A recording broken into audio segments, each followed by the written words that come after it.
Hier, à l'Atrium, plus de 200 élèves issus de 9 collèges du département rencontraient des salariés de différentes entreprises de la région. Une opération nommée le Jeudi de l'Industrie, dont Thierry Fatou nous explique les tenants et les aboutissants. Lutter contre l'échec scolaire grâce notamment à une bonne orientation, c'est un des objectifs de la Fondation FAS qui a organisé pour la 4e année le Jeudi de l'Industrie à l'Atrium. Jeudi toute la journée, 216 élèves de classe de 3e sont venus de 9 collèges rencontrer des entreprises industrielles qui recrutent régulièrement. Mais les jeunes ont du mal à choisir un métier ou s'orientent trop souvent vers des métiers saturés.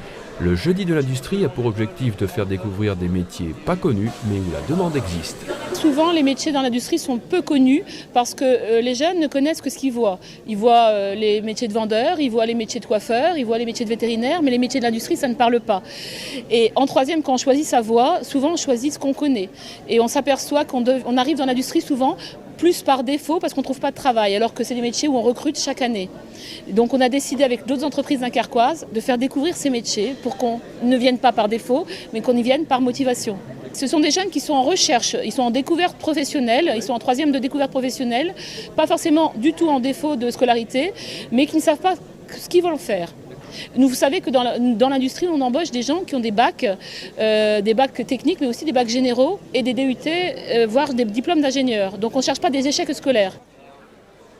Durant cette journée, les jeunes ont pu tester leurs aptitudes lors de petits exercices et d'ateliers techniques. Ces exercices, appelés méthodes de recrutement par simulation, sont utilisés par Pôle emploi lors de recrutement et ne tiennent pas compte de l'expérience ou du diplôme. Des entretiens de recrutement étaient également simulés. Chaque élève a joué son hypothétique embauche. À l'issue de la journée, 9 collégiens ont été les embauchés du jour en fonction de leurs qualités exposées et dévoilées pendant l'entretien de recrutement.